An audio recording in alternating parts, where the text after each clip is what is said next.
শেখ হাসিনার আরেকটা দামি নির্বাচন করতে চাচ্ছেন, উপজেলা নির্বাচন। এখন প্রতিটি সংসদীয় এলাকায় এমপি রাজ তৈরি হয়েছে। এমপি রাজ, আজকে আদা কিনতে হয়, আজকে রসুন কিনতে হয়, আজকে পেঁয়াজ আনতে হয়, আজকে চাল আনতে হয়। কেন? এই যে শেখ হাসিনার ব্যর্থতা। ওবায়দুল কাদের এখন সন্ত্রাসীদের মন্ত্রী।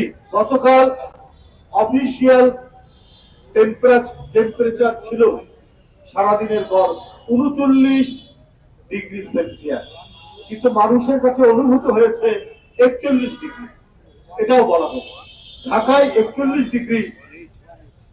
ঢাকায় 41 ডিগ্রি কখনোই আমরা শুনিনি যে টেম্পারেচার এত উঠে। কারণ ঢাকার চারিদিকে নদী, একদিকে শীতলাক্ষা, একদিকে বুড়িগঙ্গা, আরেকদিকে ধলেশ্বরী, আরেকদিকে তুরাগ নদী, চারিদিকে নদী বেষ্টিত। এই ঢাকার নদীগুলি কিন্তু এখন ভরাট হয়ে যাচ্ছে, যেটি বলেছেন। এটা একমাত্র লুটেরা গণবিরোধী সরকার থাকলেই তাই হয়। পৃথিবীর কোন দেশে নদী শুকাতে দেয় না যেখানে জনগণের সরকার আছে। শুধু কি তাই, আমাদের বিশেষজ্ঞ, আমাদের বিজ্ঞানী, আমাদের পরিবেশবিদরা বারবার বলেছে কয়লা পুড়িয়ে তাপ বিদ্যুৎ উৎপাদন করেন না। সরকারকে বারবার বলেছে, কিন্তু উন্নয়নের মানুষের নামে টাকা লুটের যে মহা আয়োজন, মহা সমারোহ চলছে, তাই শেখ হাসিনা গণবিরোধী প্রজেক্ট নিতে একটুও দেরি করে। উনি দুর্নীতির প্রজেক্টকে বাস্তবায়ন করার জন্যই গণবিরোধী প্রজেক্ট। সরকার বাংলাদেশের মানুষকে তো রাখতে চায় না, উনি বাঁচতে দিতে চায় না। এটা আমাদের ভাতিজা ইশরাক, অত্যন্ত জনপ্রিয় তরুণ নেতা, সুন্দর কথা বলেছে যে আবার কিছু কিছু জায়গায় রেশন খোলা হয়েছে। কেন?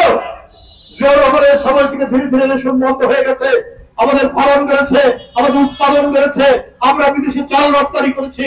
এই দেশ আজকে আদা কিনতে হয়, আজকে রসুন কিনতে হয়, আজকে পেঁয়াজ আনতে হয়, আজকে চাল আনতে হয়। কেন? এই যে শেখ হাসিনার ব্যর্থতা। প্রতি সপ্তাহে রসুন আর আদার দাম বাড়ছে। গতকাল রসুনের দাম যা ছিল তার থেকে আজকে 20 টাকা বৃদ্ধি পেয়েছে।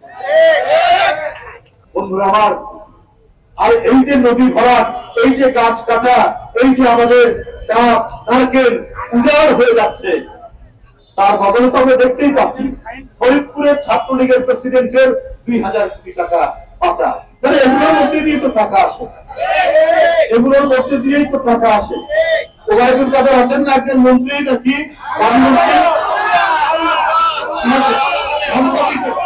সাংবাদিকরা বলেছেন যে কি ব্যাপার, আপনারা বিএনপি কোন দিলে পরে কর্মসূচি দিলে আপনারা এটা দেন কেন?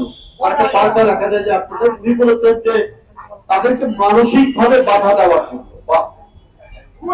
মানসিক ভাবে বাধা দিবেন বিএনপির নেতা কর্মীদেরকে, এই জন্য নাকি উনি ওনারা পাল্টা কর্মসূচি দেন। এইটা মানসিক ভাবে ভারসাম্য যাদের হারায় তারাই এই কথা বলতে পারে।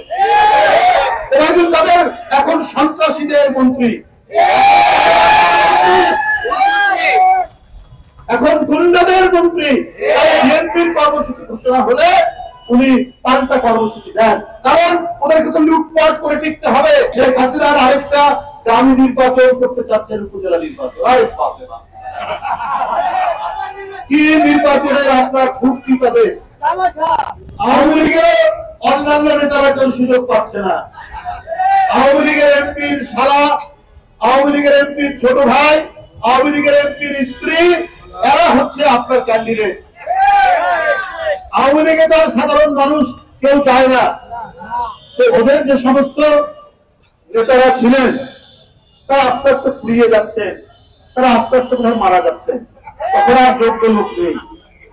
আপনার একজন মন্ত্রী আছেন নাটোরের সিংড়া, তার পরম আত্মীয়, তাকে উপজেলা নির্বাচন করতে হবে। এই জন্য তার প্রতিদ্বন্দ্বীকে অপহরণ করেছে, যে গাড়িতে অপহরণ করেছে সেই গাড়ি থেকে রিভলভার পড়ে গিয়েছে, পুলিশ সেই ব্যাপারে নিশ্চয়। আর আমরা যদি এখন একটা মিছিল করি, চারিদিক ঘিরে ফেলবে পুলিশ, তার জল জবান দিয়ে, তার উদ্ধত বন্দুক উঠিয়ে ঢাকা ফায়ার করে বিএনপির মিছিলকে টর্চার করতে তারা দ্বিধা করবে না।